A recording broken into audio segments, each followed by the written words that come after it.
नमस्कार दोस्तों, आपका स्वागत है हमारे YouTube channel doctor Chaudhary clinic में, जहां हम आपको होम्योपैथिक उपचार से जुड़ी सटीक और गहराई भरी जानकारी देते हैं। आज का विषय है क्रॉनिक किडनी डिजीज CKD यानी किडनी की धीरे धीरे खराब होती स्थिति, जो आजकल लाखों लोगों को प्रभावित कर रही है। किडनी हमारे शरीर की सफाई व्यवस्था है, लेकिन जब यही फिल्टर कमजोर हो जाए तो शरीर में टॉक्सिन जमा होने लगते हैं। इस विषय पर हमें मार्गदर्शन देने के लिए हमारे साथ हैं डॉक्टर श्यामल चौधरी, जो पिछले कई वर्षों से होम्योपैथी के माध्यम से मरीजों का सफल इलाज कर रहे हैं। डॉक्टर साहब, आपका स्वागत है। डॉक्टर साहब, सबसे पहले बताएं कि CKD वास्तव में क्या होता है। देखिए, CKD यानी क्रॉनिक किडनी डिजीज वह अवस्था है जब किडनी लंबे समय तक ठीक से कार्य नहीं करती। हमारी दोनों किडनी मिलकर हर दिन लगभग 150 लीटर रक्त फिल्टर करती हैं और शरीर से लगभग 1.5 लीटर यूरिन बनाती हैं, ताकि विषैले पदार्थ यूरिया, क्रिएटिनिन, अमोनिया आदि बाहर निकल सकें। जब किसी कारणवश किडनी की यह फिल्टरिंग क्षमता धीरे धीरे कम होने लगती है, उसे ही CKD कहते हैं।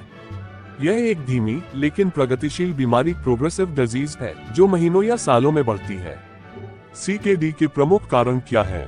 CKD के कई कारण होते हैं, जिनमें मुख्य ये हैं। 1. डायबिटीज यानी मधुमेह। लंबे समय तक ब्लड शुगर का बढ़ा रहना किडनी की छोटी रक्त नलिकाओं को नुकसान पहुंचाता है, जिससे फिल्टरिंग क्षमता घटती जाती है। 2.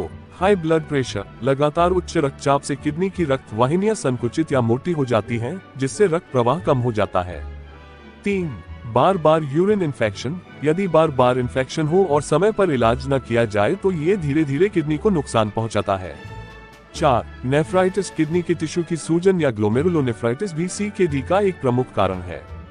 5. लंबे समय तक दर्द की दवा पेनकिलर्स का प्रयोग, NSAIDs जैसे आइबुप्रोफेन, डाइक्लोफेनाक आदि का लंबे समय तक उपयोग किडनी के लिए बेहद नुकसानदायक है। 6. आनुवांशिक कारण। हेरेडिटरी पॉलीसिस्टिक किडनी डिजीज जैसी आनुवांशिक बीमारियां भी CKD का कारण बन सकती हैं। 7. अन्य कारण।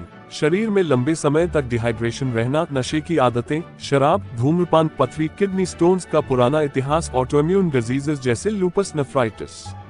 CKD के प्रकार और चरण कौन कौन से होते हैं? CKD को उसकी गंभीरता के आधार पर 5 चरणों स्टेजेस में बांटा गया है, जो GFR यानी ग्लोमेरुलर फिल्ट्रेशन रेट पर निर्भर करते हैं। चरण विवरण। GFR 1.73 वर्ग मीटर स्टेज 1। हल्का नुकसान लेकिन किडनी सामान्य रूप से काम कर रही है। Greater than 90। स्टेज 2 हल्की कमी 60 से 89। स्टेज 3A मध्यम कमी प्रारंभिक 45 से 59। स्टेज 3B मध्यम कमी 29 से 44। स्टेज 4 गंभीर कमी 15 से 29। स्टेज 5 किडनी फेल्योर या and stage less than 15। Stage 1 से 3 में रोग नियंत्रित किया जा सकता है, जबकि स्टेज 4 से 5 में डायलिसिस या ट्रांसप्लांट की संभावना बढ़ जाती है। CKD के लक्षण क्या क्या दिखाई देते हैं? शुरुआत में लक्षण बहुत हल्के होते हैं और कई बार मरीज को पता ही नहीं चलता। धीरे धीरे निम्नलिखित लक्षण दिखाई देते हैं: लगातार थकान और कमजोरी, पैरों, टखनों और चेहरे पर सूजन, पेशाब कम या झागदार होना, रात में बार बार पेशाब आने की शिकायत, भूख में कमी, उल्टी या मितली, त्वचा में खुजली, ड्राइनेस और जलन, मुंह में धातु जैसा स्वाद या सांस से अमोनिया की गंध, सांस फूलना, चक्कर आना, नींद की समस्या, रक्ताल्पता, अनीमिया और पीली त्वचा, उच्च रक्तचाप का बढ़ जाना। CKD की पहचान या जांच कैसे की जाती है? CKD की जांच के लिए कई परीक्षण किए जाते हैं। Blood test, serum creatinine, blood urea nitrogen EGFR, kidney की फिल्टरिंग क्षमता का माप, यूरिन टेस्ट, यूरिनलिसिस, प्रोटीन या एल्ब्यूमिन की उपस्थिति, माइक्रोएल्ब्यूमिन टेस्ट, RBC या पस सेल्स की जांच, अल्ट्रासाउंड या CT स्कैन, किडनी का आकार, संरचना और पथरी का पता लगाने के लिए, किडनी बायोप्सी। यदि बीमारी का कारण स्पष्ट न हो तो टिश्यू सैंपल लेकर माइक्रोस्कोपिक जांच की जाती है। CKD में क्या सावधानियां रखनी चाहिए? CKD को नियंत्रित करने के लिए जीवन शैली में सुधार बहुत जरूरी है। आहार संबंधी सावधानियां: नमक का सेवन सीमित करें, 2 से 3 g, प्रोटीन की मात्रा कम रखें, विशेषकर नॉन वेज या दालें सीमित करें। पोटेशियम व फास्फोरस युक्त खाद्य पदार्थ, केला, सूखे मेवे, चॉकलेट कम खाएं।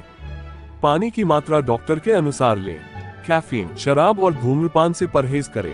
ताजी सब्जियां, फाइबर और एंटीऑक्सीडेंट वाले फल शामिल करें। जीवन शैली संबंधी सावधानियां: ब्लड शुगर और ब्लड प्रेशर का नियमित नियंत्रण, तनाव और चिंता से दूर रहें, रोज हल्का व्यायाम करें, पर्याप्त नींद लें, किसी भी दवा का सेवन डॉक्टर की सलाह के बिना न करें।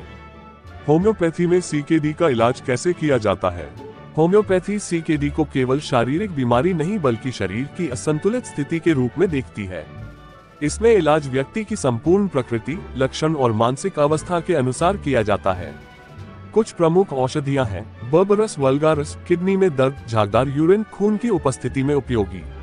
एपिस मेलिफिका सूजन, पेशाब में जलन और यूरिन की कमी में लाभदायक। टेराबिंटना यूरिन से तेज गंध या खून आने पर प्रभावी। आर्सेनिकम एल्बम अत्यधिक कमजोरी, सूजन और सांस फूलने में उपयोगी।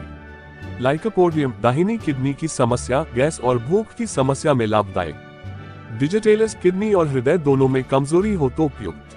सोलिडागो विर्गोरिया किडनी की कार्यक्षमता बढ़ाने में मदद करती है, डिटॉक्सिफिकेशन में सहायक।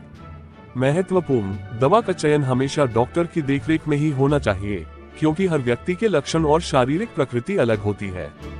क्या सीकेडी पूरी तरह ठीक हो सकता है? अगर सीकेडी शुरुआती स्टेज 1 से 3 में है तो होम्योपैथिक उपचार से इसे काफी हद तक रोका जा सकता है। बीमारी की प्रगति धीमी की जा सकती है और किडनी की कार्यक्षमता में सुधार संभव है। स्टेज 4 या 5 में भी मरीज को डायलिसिस की आवश्यकता कम करने और जीवन की गुणवत्ता सुधारने में होम्योपैथी मददगार सिद्ध होती है। आपके अनुभव के अनुसार क्या मरीजों ने सुधार दिखाया है? हाँ, मेरे क्लिनिकल अनुभव में कई ऐसे मरीज हैं जिनका क्रिएटिनिन स्तर नियंत्रित हुआ, सूजन कम हुई और ऊर्जा बढ़ी। होम्योपैथी शरीर को प्राकृतिक रूप से संतुलित करती है। ये केवल लक्षण नहीं दबाती बल्कि जड़ से सुधार लाती है। बहुत ही मूल्यवान जानकारी डॉक्टर साहब। दोस्तों, आज हमने सीखा कि सीकेडी कोई एक दिन की बीमारी नहीं है, बल्कि एक लंबी प्रक्रिया है जिसे समय रहते समझना और नियंत्रित करना जरूरी है। होम्योपैथी सुरक्षित, बिना साइड इफेक्ट के और शरीर के अंदर से सुधार करने वाली चिकित्सा है। अगर आपको यह वीडियो जानकारीपूर्ण लगा हो तो इसे लाइक, शेयर और चैनल को सब्सक्राइब करें ताकि आप स्वास्थ्य से जुड़ी और भी जानकारी प्राप्त कर सकें। धन्यवाद। स्वस्थ रहें, सजग रहें।